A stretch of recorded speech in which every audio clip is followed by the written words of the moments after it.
শহীদ মিনার হয়ে না ফেরার দেশে পাড়ি দিলেন কারিনা কায়সার।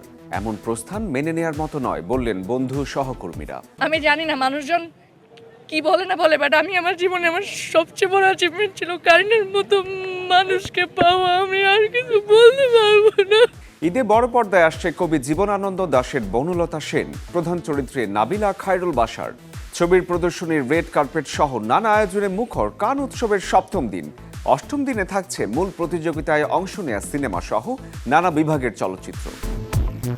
আপনাদের সবাইকে আমন্ত্রণ জানাচ্ছি Walker footwear presence showbiz and style 24 এর আজকের আয়োজনে। দেশ বিদেশের বিনোদনের নানা খবর নিয়ে সাথে আছি আমি শরীফুল হক। বয়স মাত্র 30-এর কোঠায়, প্রাণবন্ত হাসি খুশি একজন মানুষ কারিনা কায়সার। কন্টেন্ট ক্রিয়েশন আর অভিনয় দিয়ে অল্প সময়ে দর্শক হৃদয়ে জায়গা করে নেন, কিন্তু হঠাৎই যেন থেমে যায় সবকিছু। ভারত থেকে তার নিথর দেহ দেশে আনার পর শায়িত করা হয় গ্রামের বাড়িতে। শেষ বিকেলে যখন মরদেহবাহী উড়োজাহাজ দেশের মাটি স্পর্শ করে, তখন নিস্তব্ধ অপেক্ষমান সবাই। সবার মাঝে যেন থেকেও নেই শুধু কারিনা কায়সার। ঢাকায় পৌঁছানোর পর বাদ মাগরিব বনানীর DOHS মাঠে হয় প্রথম নামাজে জানাজা। এরপর বাদ এশা বনানীর দরবার শরীফ হয় দ্বিতীয় জানাজা, যেখানে পরিবারের সদস্যদের পাশাপাশি উপস্থিত ছিলেন তার সহকর্মী, বন্ধু এবং অভিনয় শিল্পীরা।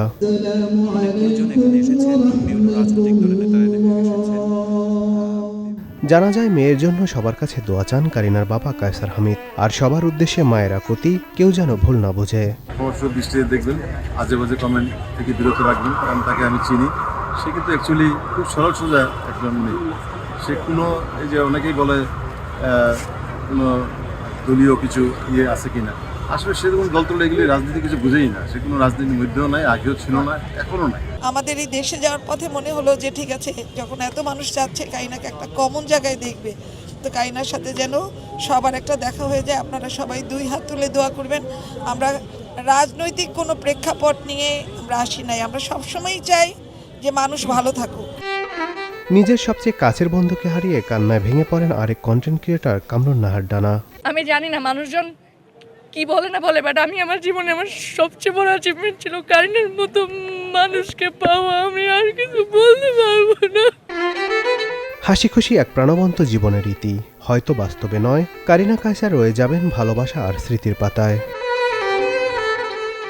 নাদিম হাসান, চ্যানেল 24, ঢাকা। বনলতা এক্সপ্রেসের পর ঈদের পর্দায় এবার আসছে বনলতা সেন। রূপসী বাংলার কবি জীবনানন্দ দাশের অতুলনীয় কবিতা বনলতা সেন অবলম্বনে সিনেমা নির্মাণ করেছেন নির্মাতা মাসুদ হাসান উজ্জ্বল। নির্মাতা জানান 2013 সালে সিনেমার চিত্রনাট্য তৈরি হয়। তারপর বিভিন্ন সময়ে জীবনানন্দ দাশ নিয়ে গবেষণা শেষে 2024 সালে সিনেমা নির্মাণ করেন বনলতা সেন। ঈদে মুক্তির অপেক্ষায় থাকা সরকারি অনুদানপ্রাপ্ত এই সিনেমায় জীবনানন্দ দাশের নাম ভূমিকায় অভিনয় করেছেন অভিনেতা খায়রুল বাশার, আর বনলতা সেন চরিত্রে আছেন নাবিলা। এছাড়া সোহেল মণ্ডল, নাজিবা বাশার সহ আরও আছেন অনেকেই।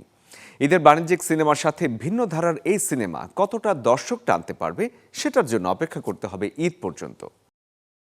দেশের জনপ্রিয় ব্যান্ড আর্টসেলকে দীর্ঘদিন কনসার্টে পায়নি তার ভক্তরা, তবে এবার আর্টসেল ফিরছে কনসার্টে, এমনটাই জানানো হয়েছে ব্যান্ডের পক্ষ থেকে। আগামী 13 সেপ্টেম্বর কানাডার ভ্যানকুভার শহরে কনসার্টের মাধ্যমে শুরু হবে তাদের মিউজিক ট্যুর। ব্যান্ড আর্টসেল গেল বছর শেষবার কনসার্টে অংশ নিয়েছিল অস্ট্রেলিয়াতে, তবে বছরখানেক পর দেশের ভক্তদের জন্য সুখবর না হলেও প্রবাসীদের জন্য আছে কনসার্ট উপভোগের সুযোগ। কানাডার বেশ কয়েকটি শহরে গান শোনাবে ব্যান্ডটি।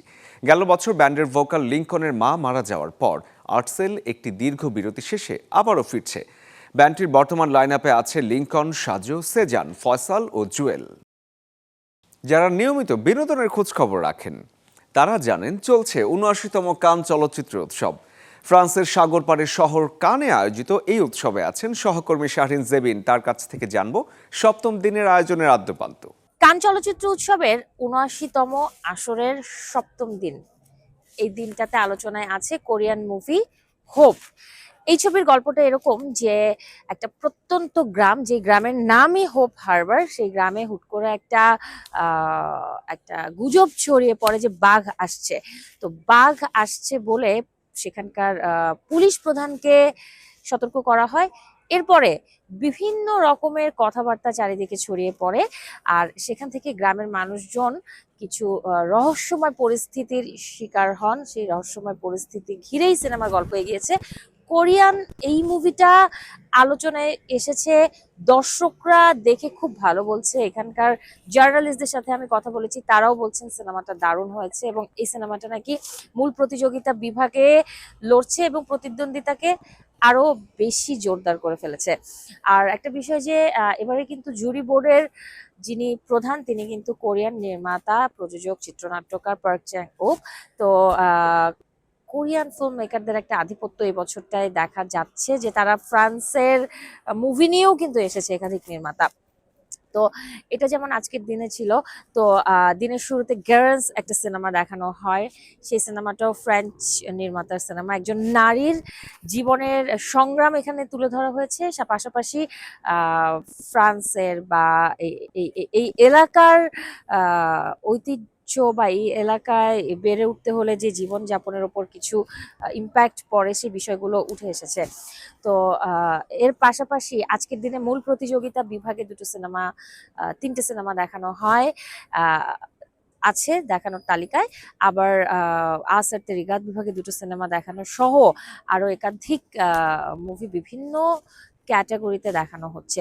আর যদি একটা বিষয় বলে রাখি আপনাদেরকে, যে আজকে একটা প্রেস কনফারেন্স হবে, যে প্রেস কনফারেন্সটার বিষয়বস্তুটা এরকম, মানে আমি যখন কথা বলছি ঠিক তখনই আসলে প্রেস কনফারেন্সটা হচ্ছে।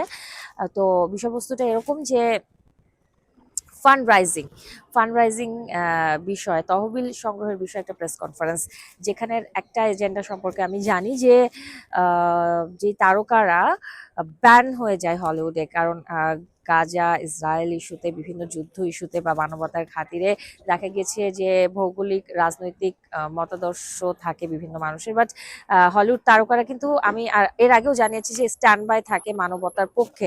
তো সেটা করতে গিয়ে যখন পেশাদারিত্বে আঘাত পড়ে বা পেশাদার জীবনে তাদের হুমকির মুখে পড়ে যায়, সেই জায়গাতে যেন তারা সিনেমা পাবে না, কাজ পাবে না, তো তারা আসলে তারকারা কিভাবে চলবে, তাদের জীবনযাপন করবে, জীবিকা নির্বাহ করবে, সেজন্য কিন্তু ফান্ড রাইজিং এর একটা উদ্যোগ নেওয়া হচ্ছে বা নিতে চাচ্ছে, এরকম একটা প্রেস মিটের এজেন্ডা আছে। তো এই সব কিছু মিলিয়ে আমার কাছে আজকের দিনের তথ্য ছিল। আর আমি বলতে চাই যে বিনোদন আর লাইফস্টাইলের সব রকমের আপডেট জানতে অবশ্যই যুক্ত থাকুন চ্যানেল 24 এর সাথে, চ্যানেল 24 এন্টারটেনমেন্ট ও লাইফস্টাইলের ফেসবুক পেজ এবং ইউটিউব চ্যানেলের সাথে। বিশ্ব সিনেমার প্রাণকেন্দ্র হয়ে ওঠা কান চলচ্চিত্র উৎসব 2026 আরও জমজমাট 8ম দিনে এসে 19 মে উৎসব প্রাঙ্গণে থাকছে একের পর এক বহুল আলোচিত সিনেমার প্রদর্শনী, নির্মাতাদের সংবাদ সম্মেলন এবং আন্তর্জাতিক তারকাদের উপস্থিতি। প্রতিযোগিতা বিভাগ, বিশেষ প্রদর্শনী, সার্তে রিগার এবং কান প্রিমিয়ার মিলিয়ে দিনভর চলবে সিনেমার বর্ণিল সব আয়োজন। কান চলচ্চিত্র উৎসবের 8ম দিনের সূচনা হবে বিশেষ প্রদর্শনী বিভাগে লা অ্যাফেয়ার ম্যারি ক্লেয়ার সিনেমার প্রদর্শনীর মাধ্যমে। ইরান লয়ের, এসক্রাফে ও ইভ মুলারের যৌথ পরিচালনায় নির্মিত ছবিটি সকাল 8:30টায় দেখানো হবে। একই সময় আউট অফ কম্পিটিশন বিভাগে প্রদর্শিত হবে নিকোলাস উইন্ডিং রেফনের বহুল আলোচিত সিনেমা হার প্রাইভেট হেল। সকালের আয়োজনে আরও থাকছে আর্থার হারারি পরিচালিত প্রতিযোগিতা বিভাগের সিনেমা লা ইনকোনোর প্রেস কনফারেন্স। পাশাপাশি বিশেষ প্রদর্শনী বিভাগে জায়গা পেয়েছে কিরপিচেনকোর ভেসনা। আসার্তে রিগার বিভাগে প্রদর্শিত হবে মারি ক্লেমেটিন দুসা বেইজাবার বেন ইমানা।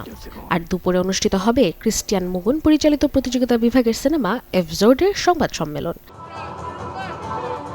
এছাড়া অনুষ্ঠিত হবে হার প্রাইভেট হেলথ সিনেমার প্রেস কনফারেন্সও। আসার্তে রিগার বিভাগে দর্শকদের জন্য থাকছে লুইস ক্লিশার লেক ক্রোসেট। নতুন নির্মাতাদের কাজ নিয়ে আয়োজিত লা সিনেফ বিভাগে দেখানো হবে প্রোগ্রাম 1। দিনের অন্যতম বড় আকর্ষণ প্রতিযোগিতা বিভাগের সিনেমা মিনোটর। আন্দ্রেও জাভিনিক পরিচালিত এই সিনেমাটির বিকেল ও সন্ধ্যায় 2টি প্রদর্শনী অনুষ্ঠিত হবে। একই দিনে প্রতিযোগিতা বিভাগে প্রদর্শিত হবে কিংবদন্তি নির্মাতা পেদ্রো আলমাভোরের নতুন সিনেমা আমারগা নাভিডাড। সিনেমাটির দুটি আলাদা প্রদর্শনী ঘিরে দর্শক সমালোচকদের মধ্যে তৈরি হয়েছে ব্যাপক আগ্রহ। দিনের শেষ ভাগে অর্থাৎ কান প্রিমিয়ার বিভাগে দেখানো হবে কিয়োশি কুরোসাওয়ার কোকুরুজো। Desk report, channel 24। রাজধানীতে জমকালো আয়োজনে উদ্বোধন হলো ছুটি কক্সবাজারের নতুন পডকাস্ট শো ছুটির গল্প। অনুষ্ঠানে তারকা দম্পতি শহীদুজ্জামান সেলিম এবং রোজি সিদ্দিকী শুধু অতিথি হিসেবেই নন, আনুষ্ঠানিকভাবে যুক্ত হলেন প্রতিষ্ঠানটির শুভেচ্ছা দূত হিসেবেও। আড্ডায় উঠে আসে তাদের দীর্ঘ দাম্পত্য অভিনয় জীবনের অজানা গল্প আর দেশ বিদেশ ভ্রমণের নানা স্মৃতি। সেলিম বলেন, ছুটি কক্সবাজারের প্রতিটি উদ্যোগেই আছে নান্দনিকতার ছোঁয়া। আর রোজি সিদ্দিকী জানান, এমন প্রাণবন্ত আয়োজন তাকে মুগ্ধ করেছে। অনুষ্ঠানে আরও উপস্থিত ছিলেন প্রতিষ্ঠানটির চেয়ারম্যান মোহাম্মদ তারেক মাহমুদ ও ব্যবস্থাপনা পরিচালক স্থপতি মোহাম্মদ মিজানুর রহমান। আগামী ঈদে ছুটির গল্প এর প্রথম পর্ব প্রচার করা হবে ছুটি কক্সবাজারের ইউটিউব চ্যানেলে। ওটিটি প্ল্যাটফর্মে আসছে ওপার বাংলার নতুন ডার্ক অ্যাকশন ঘরানার ওয়েব সিরিজ তারকাটা, যেটি পরিচালনা করেছেন নির্মাতা শৌমিক রায়চৌধুরী। সম্প্রতি দুর্ধর্ষ এক টিজার দিয়ে দর্শক পাড়ায় আলোড়ন তুলেছে এই সিরিজটি। অতীত আর বর্তমানের বেড়াজালে বন্দি এক গোয়েন্দা চরিত্র ঘিরে ওটিটি প্ল্যাটফর্ম জি5-এ আসছে নতুন ওয়েব সিরিজ তারকাটা।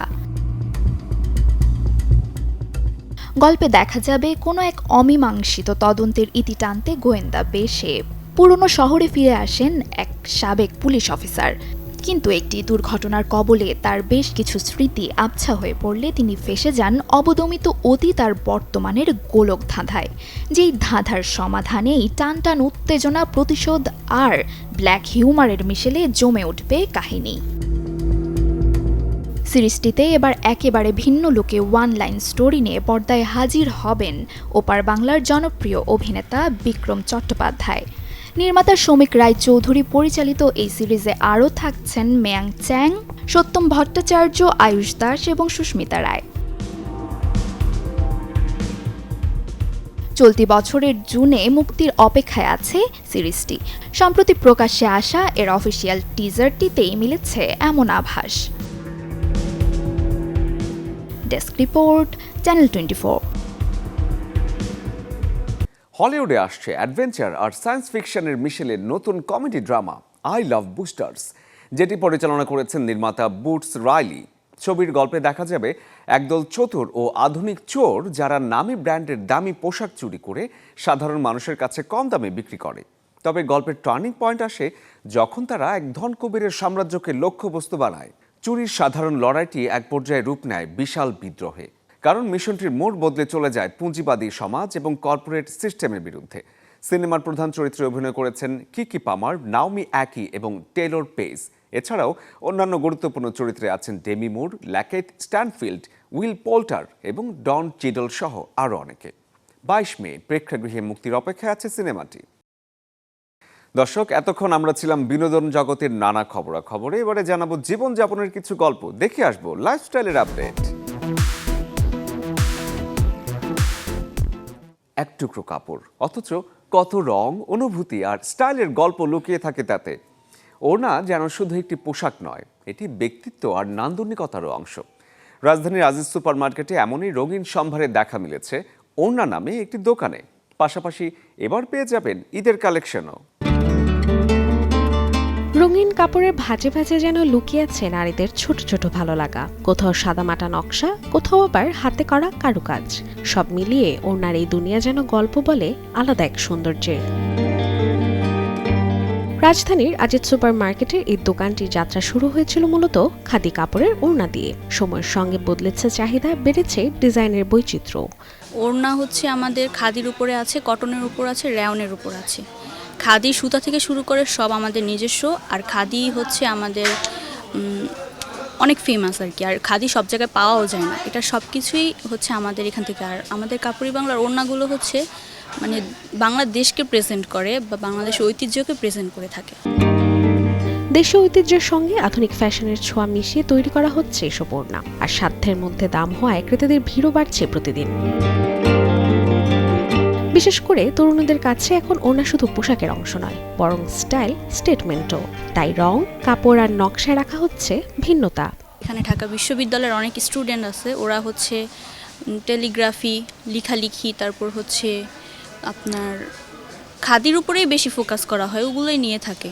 আর এমনিও কাস্টমার যেই কালারটাই ডিমান্ড করে বা যেই কাপড়টা ডিমান্ড করে সেগুলোই আমাদের দেওয়া হয়। আর আমাদের ওনার ক্ষেত্রে যদি বলি, খুবই প্রশংসা আমরা পেয়ে থাকি। রঙেরও কিছু হয় না, কাপড়েরও কিছু হয় না, কোয়ালিটি ভালো। ফ্যাশনের দ্রুত বদলে যাওয়ার সময় এক টুকরো উন্নতেও টিকে আছে ঐতিহ্যের ছোঁয়া, আর সেই ঐতিহ্যকেই নতুন রঙে নতুন নকশায় বাঁচিয়ে রাখছে আজ সুপার মার্কেটের এই ছোট্ট দোকানটি। রাশিকা হোসেন, চ্যানেল 24, ঢাকা। একজন 90 দশকের বিশ্ব সুন্দরী, যার চোখের চাহনি আর রাজকীয় উপস্থিতি 2 দশক ধরে মুগ্ধ করেছে কান চলচ্চিত্র উৎসবকে। অন্যজন নতুন প্রজন্মের বলিউড কুইন আলিয়া ভাট। লরিয়াল প্যারিসের প্রচারণায় ঐশ্বরিয়ার অনুপস্থিতি আর আলিয়া ভাটের বিশাল পোস্টার। সত্যি কি ঐশ্বরিয়াকে ভুলে গেল লরিয়াল? ঐশ্বরিয়া রায় বচ্চন, মায়াবী চোখ আর রাজকীয় ব্যক্তিত্ব তাকে বলিউড ছাপিয়ে আন্তর্জাতিক অঙ্গনেও এনে দেয় আলাদা মর্যাদা। 2002 সালে কানে প্রথমবার রেড কার্পেটে হাঁটেন ঐশ্বরিয়া। তারপর থেকে কান হয়ে ওঠে তার স্টাইল রানওয়ে। অন্যদিকে সময়ের সাথে কানের মঞ্চে উঠে আসে আরেক তারকা Alia Bhatt. Girl next door image আর ব্র্যান্ডিং সব মিলে বলিউডের প্রভাবশালীদের একজন তিনি। এই 2 তারকাকে ঘিরে তৈরি হয়েছে নতুন বিতর্ক। ফ্রান্সের হোটেল মার্টিনেজে লরিয়াল প্যারিসের ব্র্যান্ড অ্যাম্বাসেডরদের ছবির সাথে ভারত থেকে আছেন শুধু আলিয়া ভাট। কিন্তু 2 দশকেরও বেশি সময় ধরে লরিয়ালের পরিচিত মুখ ঐশ্বরিয়ার কোনো ছবি ছিল না। যদিও বিষয়টি নিয়ে অফিসিয়ালি কিছু বলেনি লরিয়াল প্যারিস, তবে কেউ কেউ মনে করছেন এটা নতুন মার্কেটিং কৌশল। ঐশ্বরিয়ার রাজকীয় উপস্থিতি আর নতুন প্রজন্মের আলিয়া ভাট শুধুই প্রচারণার কৌশল, নাকি সত্যি বলিউডের গ্ল্যামার সাম্রাজ্যে শুরু হয়ে গেছে নতুন যুগের ক্ষমতা বদল? শরীফুল হক, চ্যানেল 24। টিকা দেয়া নিয়ে অনেকের মধ্যে আছে ভ্রান্ত ধারণা। অনেকেই আবার টিকা ক্ষতিকর বলে নিরুৎসাহিত করেন। তবে বিভিন্ন বয়সী মানুষের জন্য রয়েছে ভিন্ন ভিন্ন টিকা। এমনকি বয়স্কদের সুস্থতার জন্য দেয়া প্রয়োজন টিকা। কোন বয়সীদের কি টিকা দেয়া প্রয়োজন জানবো একজন চিকিৎসকের কাছ থেকে। শুধু ভ্যাকসিনেশন মানে ইপিআই প্রোগ্রাম না। আমাদের ব্যাপারে একটা ভুল ধারণা আছে যে ভ্যাকসিনেশন মানেই হচ্ছে ইপিআই প্রোগ্রাম আর হচ্ছে করোনা টিকা, অনেকে এটা মনে করে। কিন্তু বিষয়টা আসলে এরকম না। ভ্যাকসিনেশন ব্যাপারটা অনেক ভাস্ট। হ্যাঁ, যেমন শুধু বাচ্চাদের না, তরুণদের, যুবক বয়সে এক ধরনের টিকা দিতে হয়, টিকা দেওয়া উচিত, দিলে ভালো। মেয়েদের ক্ষেত্রেও সেম কিছু টিকা দিতে হয় মেয়েরা যখন টিনেজে থাকে। তারপর হচ্ছে বৃদ্ধদের জন্য টিকার ব্যবস্থা আছে, তারা যেন তাদের কিছু রোগগুলো প্রতিরোধ করতে পারে। তো যেমন ইয়ং এজে আমরা কি ছেলেদের হ্যাপাটাইটিসের সমস্যা, হ্যাঁ, তো আমরা অনেকে জানি, অনেকে দেখা গেছে যে টিকা দিয়েছে কিন্তু সে বুস্টার ডোজ কমপ্লিট করে নেয়, সে আসলেই ইমিউনাইজড কিনা, হ্যাঁ, এই ব্যাপারগুলো সে জানে না। এগুলো কিন্তু আপনার বোঝা যায়, কিছু অ্যান্টিবডি টেস্ট আছে যেগুলো করলে আমরা বুঝতে পারি যে তার আসলে টিকাটা দরকার কিনা, বা তিনি যে আগে যে টিকাটা দিয়েছিল সেটা আসলে কাজ করছে কিনা। হ্যাঁ, তো এগুলো দেখেও আমরা টিকা দিতে পারি। তারপরে হচ্ছে কিছু কুসংস্কার আছে আমাদের সমাজে যে টিকা দিলে অনেক ধরনের সমস্যা হয়, স্কিন ডিজিজ হচ্ছে টিকার দেওয়ার কারণে, করোনা টিকার দেওয়ার কারণে স্কিন ডিজিজ হচ্ছে, এটা খুবই কমন আমরা দেখছি। কিন্তু আসলে বিষয়টা এরকম না। এই টিকার মাধ্যমে কোনো ডিজিজ আপনার ছড়ায় না, টিকাটা আপনাকে রোগ থেকে প্রতিরোধ করবে। কিছু ইভেন্টস আছে, কিছু ঘটনা আছে, হ্যাঁ, কিছু সাইড ইফেক্ট হয়, হ্যাঁ, এগুলো হচ্ছে খুবই সামান্য এবং হচ্ছে খুব মানে নোটিস করার মতো না, হ্যাঁ, যেগুলো ওয়ার্ল্ডে হয় খুবই কম, হয়তো লাখে একজন এরকম, বা 10 লাখে একজন, বা কোটিতে একজন এরকম। তো সাধারণভাবে টিকার ক্ষতিটা সরাসরি আমরা, কারণ টিকার যে রেগুলেটরি যে বোর্ডগুলো আছে তারা সেটা চিন্তা ভাবনা করেই টিকাটা বাজারে আসে এবং রোগীরা নেন বা মানুষজন নেন, যারা তারা রোগটা প্রতিরোধ করে, যারা সচেতন আছে তারা। কিন্তু আমরা বলবো যেটা, যে রোগের ব্যাপারে যে রোগটা প্রতিরোধ করবেন এবং কোন বয়সে আপনার টিকাটা কখন দেওয়া লাগবে, বা আদৌ আপনার টিকা দেওয়া লাগছে কিনা, এগুলো আপনি শিখবেন। এবং আমাদের বাসায় বৃদ্ধ বাবা মা আছে, তারা আপনারা জানেন যে নিউমোনিয়া হয়, কাশি, ব্রঙ্কাইটিস, এই ধরনের সমস্যা নিয়ে তারা খুব ভোগেন। তাদের জন্য কিন্তু টিকা রয়েছে। আমরা যদি এই টিকাগুলো দিতে পারি তাহলে তারা কিন্তু সুস্থ থাকে, 5 বছর 1 বছর তারা টিকাগুলো নিলে সুস্থ থাকে। তো বৃদ্ধদের তরুণদের, বাচ্চাদের সবার জন্যই ভ্যাকসিনেশনের ব্যবস্থা আছে। কার কি ভ্যাকসিনেশন লাগবে, কখন লাগবে, আদৌ ভ্যাকসিনেশন লাগবে কি না, হ্যাঁ, বা কার কোন রোগের ঝুঁকি আছে, এগুলো একজন চিকিৎসকের সাথে পরামর্শ করে আপনারা এই ভ্যাকসিনেশনগুলো আপনাদের জন্য নিশ্চিত করবেন যেন আপনারা রোগটা প্রতিরোধ করতে পারেন। অ্যাটেনশন নেওয়ার জন্য কিছু ভুল তথ্য, গুজব এগুলো ফেসবুকের মাধ্যমে, সোশ্যাল মিডিয়াতে ছড়ায়। আসলে এগুলোর কোনো ভিত্তি নেই। আপনি টিকার ব্যাপারে নিশ্চিন্তভাবে কনসালটেশন নেবেন, একজন চিকিৎসকের কাছে আসবেন। আপনার জন্য কোন টিকাটা নিরাপদ, কখন যেটা দিতে হবে সেটা চিকিৎসক আপনাকে জানিয়ে দিবেন। আর সোশ্যাল মিডিয়ার এসব ভুল গুজব, ভুল তথ্য, গুজব এগুলো থেকে বিরত থাকতে হবে। হলিউড কিংবা বলিউড আমাদের জীবনের গল্প নিয়েই তৈরি হয় সিনেমা, কিন্তু এর মাঝেও থাকে নানা রকম কারিশমা আর কোঅর্ডিনেটর। তেমনই এক ব্যাপার ইন্টিমেসি কোঅর্ডিনেটর। শুটিংয়ের সময় তারা আসলে কি করেন, হলিউড ইন্ডাস্ট্রিতে কেন তাদের চাহিদা বাড়ছে, চলুন জেনে আসি। আমরা সিনেমা দেখার সময় প্রায়ই দেখি নানা রোমান্টিক মুহূর্ত। অনেক সময় এও ভাবি এসব কি শুধুই সিনেমার অংশ, নাকি আসলেই সব সত্যি। বর্তমানে হলিউডে এসব অন্তরঙ্গ দৃশ্যের শুটিং নিয়ে এখন আগের চেয়ে অনেক বেশি সচেতনতা তৈরি হয়েছে। আর এই পরিবর্তনে কেন্দ্রে রয়েছেন ইন্টিমেসি কোঅর্ডিনেটররা, যাদের কাজ অভিনেতা অভিনেত্রীদের নিরাপত্তা, স্বস্তি ও সম্মান নিশ্চিত করা। তারা মূলত পরিচালক ও শিল্পীদের মধ্যে মধ্যস্থতা করেন এবং দৃশ্যগুলোকে এমনভাবে সাজান যাতে শিল্পীরা মানসিকভাবে নিরাপদে থাকেন এবং পর্দায় দৃশ্যটি বাস্তবসম্মত মনে হয়। বিশেষ করে নতুন অভিনেতারা যাতে অস্বস্তিতে না পড়েন সেটি নিশ্চিত করতে তিনি আলাদা গুরুত্ব দেন। অনুসরণ করা হয় বডি ম্যাপিং প্রক্রিয়া, যেখানে অভিনেতা বা অভিনেত্রীকে জিজ্ঞাসা করা হয় কোথায় স্পর্শ নিরাপদ, কোথায় নয়। এই সীমারেখাগুলি আগে থেকে পরিষ্কার করে নেওয়া হয়। এরপর অভিনেতারা জানেন কোন জায়গার ভেতরে তারা কাজ করছেন, ফলে দৃশ্যের সময় আর ভয় বা অস্বস্তি কাজ করে না। এইভাবে নিরাপদ পরিবেশ নিশ্চিতের মাধ্যমে অভিনয় শিল্পীরা আত্মবিশ্বাসের সাথে অভিনয়ের সুযোগ পান।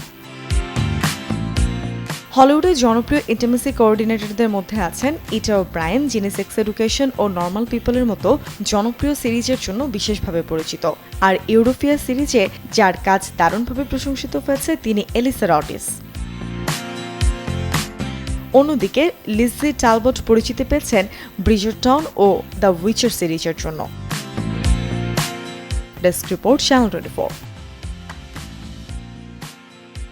রেডিয়েন্ট কেয়ার লিমিটেডের ডিটারজেন্ট পাউডার ব্র্যান্ড রেডিয়ের আবারও ব্র্যান্ড অ্যাম্বাসেডর হলেন জনপ্রিয় অভিনেত্রী তাসনিয়া ফারিন। সফলতার অভিজ্ঞতায় রেডি ডিটারজেন্ট পাউডারের সঙ্গে পথচলা অব্যাহত রাখছেন তাসনিয়া ফারিন। এই উপলক্ষে রেডিয়েন্ট কেয়ার লিমিটেডের প্রধান কার্যালয়ে এক সাইনিং সেরেমনির আয়োজন করা হয়। অনুষ্ঠানে উপস্থিত ছিলেন রেডিয়েন্ট কেয়ার লিমিটেডের head of marketing Fazal Mahmud Roni, radiant care লিমিটেডের head of business operation Maruf Mizan, brand manager Tareq Hasan Tuhin এবং ব্ল্যাক অ্যান্ড হোয়াইট কমিউনিকেশনের অপারেশন ম্যানেজার সামিউল হক। দর্শক, এই ছিল Walker footwear presence showbiz and style 24-এর আজকের আয়োজনে। বিনোদন ও লাইফস্টাইলের সব খবর জানতে ভিজিট করুন আমাদের ফেসবুক পেজ এবং ইউটিউব চ্যানেলে। কাল ঠিক একই সময়ে আবারও দেখা হবে। সে পর্যন্ত সবাই ভালো থাকুন, সুস্থ থাকুন আর দেখতে থাকুন চ্যানেল 24।